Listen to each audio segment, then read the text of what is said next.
vous le jure, vous n'avez plus de gouvernement. Vous êtes mené, dirigé, contrôlé, manipulé par une corporation.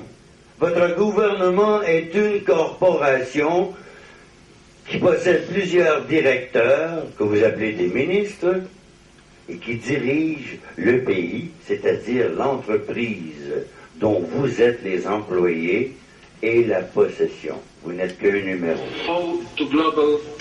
En séance plénière, le président polonais passe un véritable examen sous l'œil attentif du patron de la Banque mondiale. Il est interrogé par le directeur d'une grande multinationale américaine.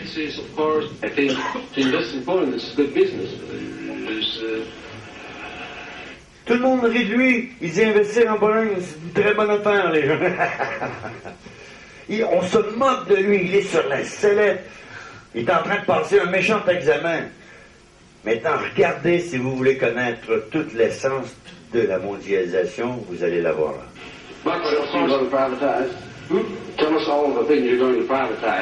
Dites-nous toutes les choses que vous allez privatiser. C'est ça la définition de la mondialisation. Vous avez des enfants, vous avez des frères, vous avez un gosse qui dit « Papa, c'est quoi la mondialisation ?» Est-ce que quelqu'un peut me donner une définition de la mondialisation?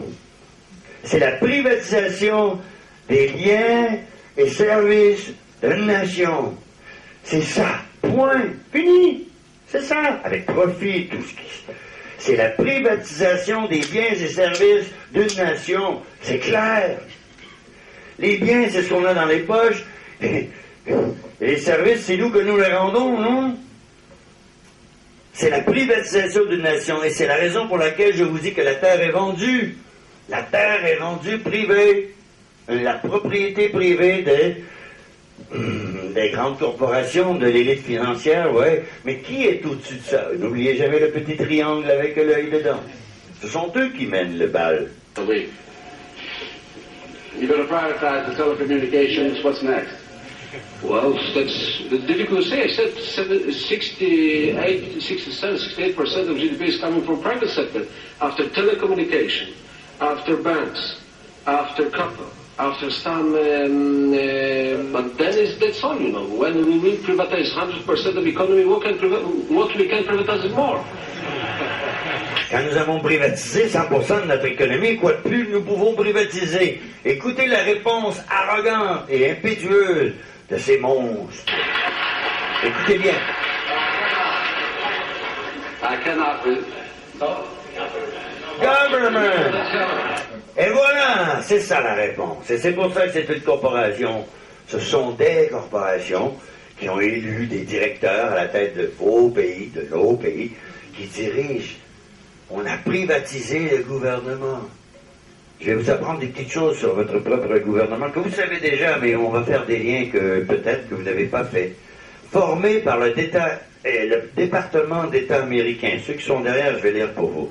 Karen Hughes, sous-secrétaire d'État chargé de la diplomatie publique, je suis rendu ici déjà, et des affaires publiques, a déclaré plus de 130 participants à nos programmes depuis 1945 sont devenus les leaders de leur pays, y compris l'actuel premier ministre de Grande-Bretagne, Gordon Brown, le président de France, Sarkozy, et le président de Turquie, Abdullah Gül. Si vous remarquez, ces trois noms-là sont des présidents récemment élus. Récemment élus. On met de nouveaux hommes en place. Donc, c'est assez rare, ça. C'est rare qu'on dévoile que... Mais on le suit où, ce cours, pour devenir président d'un pays? À l'université, oui, je voudrais prendre président 101, premier ministre 102. C'est un véritable New Deal à l'échelle planétaire qui est nécessaire. Un New Deal écologique et économique.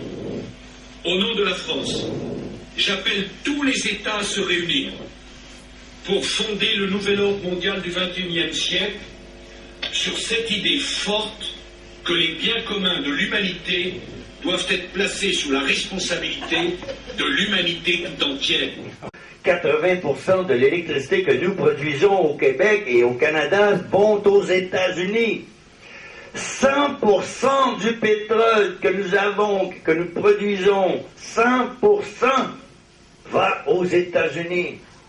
Parce que nous avons signé des accords avec eux qui disent que nous devons veiller à ce que les USA ne manquent de rien. Parce que si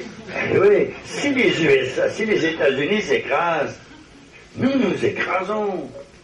Toutes nos exportations vont là. Si les États-Unis s'écrasent, qu'adviendra-t-il au Canada? Ben moi, je vous le dis, la réponse est que nous serons libérés d'eux.